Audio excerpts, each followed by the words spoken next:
Namaste. For today's reflection, since we are on the Darshan Day, 24th April, and as we know, this Darshan Day started as a Darshan Day in 1938 because Sri Aurobindo had physically an accident. It looked like an accident, but it was the action of the hostile forces. Because in a moment of night when they are very active, and Sri Aurobindo's whole concentration was on protecting the mother, and it was the year when the World War II was coming on the ascendant. So they knew that as long as Mother and Sri Aurobindo are there, we cannot have the last word. So they quietly attacked him, and Sri Aurobindo says, because I was busy protecting the mother, it never occurred to me that they will even dare. So we have to be vigilant inwardly. It is not outwardly, but we have to be vigilant inwardly. And the mother received immediately. She had the call and she felt it by her vibrations. She came quickly, immediately. And seeing Sri Aurobindo, then the rest happened. Nirodha, Dr. Manilal, all these people came. And Nirodha describes how Sri Aurobindo was lying like a golden Purusha. But at the same time, what happened as a result, this was 23rd November night. And 24th November morning was the darshan. So the darshan could not take place. So among those who had come for the darshan was also President Woodrow Wilson's daughter, later named Nishtha. But look at it, how one should have the true surrender. The darshan could not take place. There were people who were disappointed, but not she. She took it in the perfect way. Sri Aurobindo says equanimity is the strong foundation of this yoga. With that equanimity, she accepted, and of course everybody accepted. But in the evening, the mother came, she gave a balcony darshan, and people were, or darshan inside, not the balcony darshan, and people's heart were uplifted. But still, they missed the opportunity to, have darshan of Sri Aurobindo. So, then came February. Even February, there was no darshan. So then, February and August, there is a long period. So then, during that phase, at the pleadings of people and the mother herself, when she said, Sri Aurobindo agreed to give the 24th April 39, 38 was the accident, 39, 24th April, there was the first time 24th April was included in the list of darshans. Otherwise, it was not included in the list of darshans. There was these 3 darshan days, Sri Aurobindo's birthday, the mother's birthday, later on 24th November, and then subsequently 24th April. It was the last darshan day out of a special grace of the Divine Mother. Now they are coming together, which is the main thing about 24th April. Even they came together on 29th March, but they had to both be more ready for the kind of work. Now this work is not based on just having some profound inner experiences. Both of them had the highest possible experiences of traditional yoga. But even then this work cannot be done. So both Mother and Sri Aurobindo in their own places, Pondicherry and the mother in France and Japan, they are readying themselves for the world mission, which is not about giving some liberation, giving a path, one of the standard paths to liberate people. Then they didn't need any further preparation, but they needed it to carry the world's burden.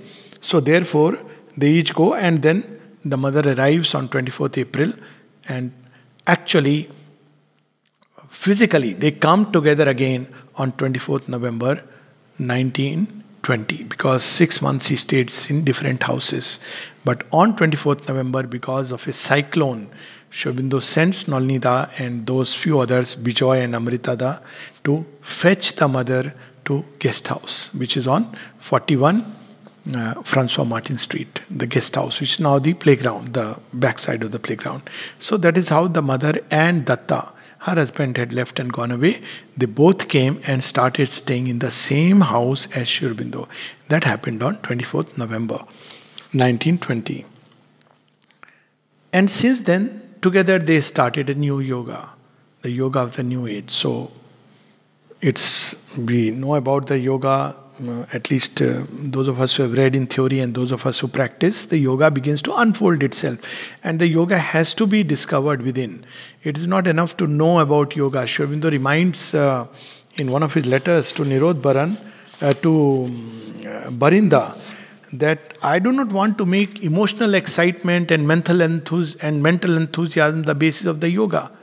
But my yoga has to be built on a strong and secure foundation of a vast equanimity. It cannot be built on all these just a little bit of emotional fervor, little bhakti, little dancing, little jumping, or just a mental enthusiasm, playing with ideas, thoughts, philosophy, systems. No, it has to be on a much solid foundation. So he speaks about that foundation in that letter. He also tells Barinda that the defect of the old yogas was that they could not synthesize the spirit and matter. At the most, they had experiences in the mind, which is wonderful. No doubt, it keeps the memory alive in the race that there is something as the divine, something worth living for, something worth knowing. But it doesn't lead to the complete unitive experience of the spirit and matter of God and world, of creator and the creation. That's why in those yogas we see that ultimately the trend is towards nirvana and regarding this world as an illusion. And Sri Aurobindo says, but if someone here or there may indeed obtain this featureless liberation, but what is the gain? The spirit, the self, the divine is always there. So what is the purpose of all this? What the divine wants is for man to embody him here, in the individual and in the collectivity, to realize God in life. What kind of spiritual perfection is it if a few ascetics, renunciates, holy men, and realized beings attain liberation? If a few devotees dance in a frenzy of love, God intoxication and bliss, and an entire race devoid of life and intelligence sinks to the depths of darkness and inertia. This is not what he wants. He wants us to embody the divine within this physical being and this physical existence. First, one must have all sorts of partial experience on the mental level, flooding the mind with spiritual delight and illuminating it with spiritual light. Afterwards, one climbs upwards.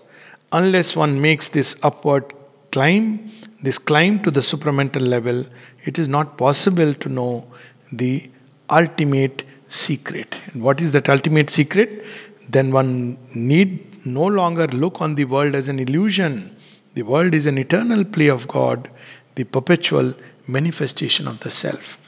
And the coming together of Mother and Sri Aurobindo, they represent the Prakriti side as Shakti, not as Prakriti. What we know as Prakriti is, we can say her daughter, her child, who is struggling in ignorance. But who is the mother? Shakti. She becomes Maya and she becomes Prakriti.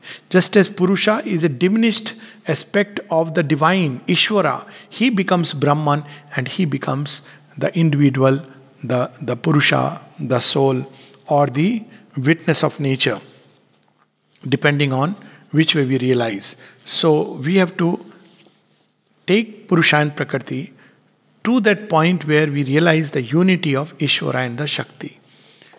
And the practical means to do it is to see the Mother and Sri Aurobindo as one. So these are few letters of Sri Aurobindo we'll read.